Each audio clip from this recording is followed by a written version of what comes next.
Welcome to Vedavyasa academy. Dear friends, మనం వాడుతున్న super కంప్యూటర్లు కూడా పరిష్కరించలేని కొన్ని సమస్యలను కేవలం సెకండ్లలో పూర్తి చేసే కంప్యూటర్ ఒకటి ఉంటే అదే క్వాంటమ్ కంప్యూటింగ్. మన ఫోన్లు, ల్యాప్టాప్లు బిట్స్ మీద పనిచేస్తాయి. 0 లేదా 1, దీన్ని బిట్ అంటారు. బిట్స్ మీద పనిచేస్తాయి. కానీ క్వాంటమ్ కంప్యూటర్లు క్యూబిట్స్ మీద పనిచేస్తాయి.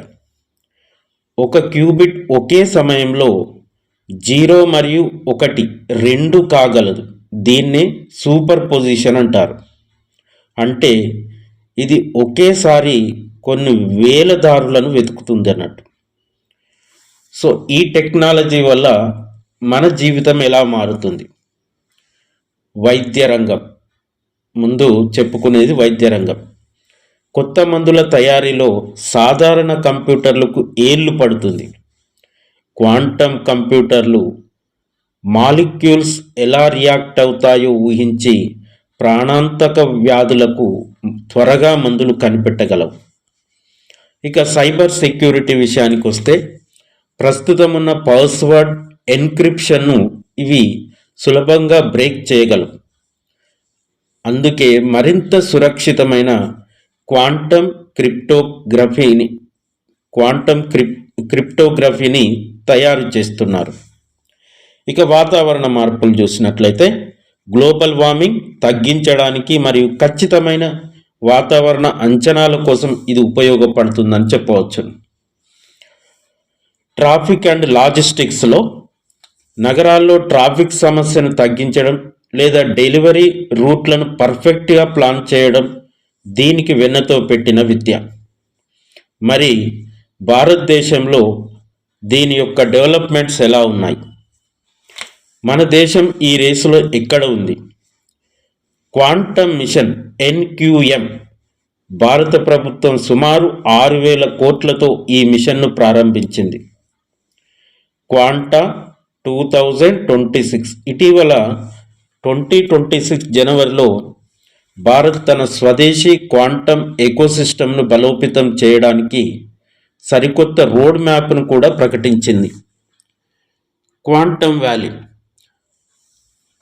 ఆంధ్రప్రదేశ్లోని అమరావతిలో క్వాంటమ్ వ్యాలీని ఏర్పాటు చేస్తున్నారు.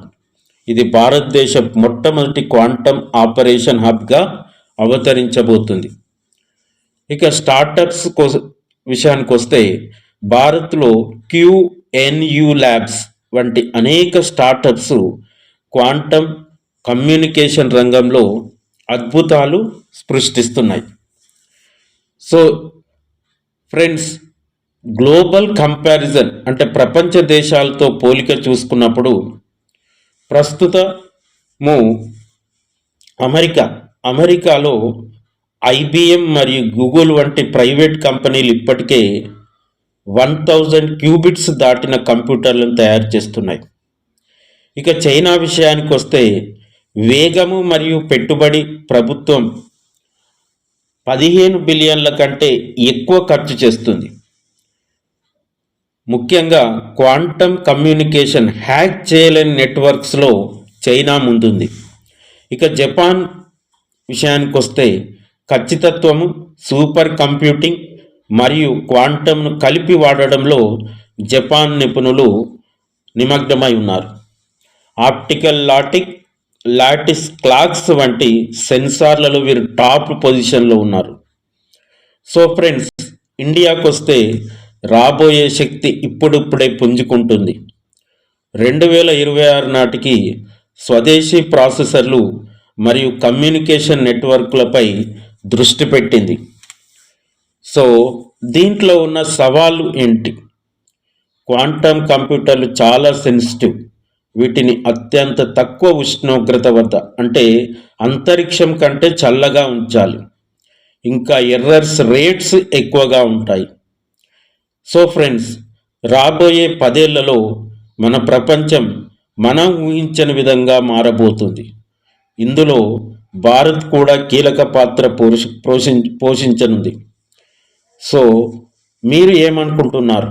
క్వాంటమ్ కంప్యూటర్లు మనకు వరమా లేక సైబర్ సెక్యూరిటీకి శాపమా? కామెంట్ చేయండి.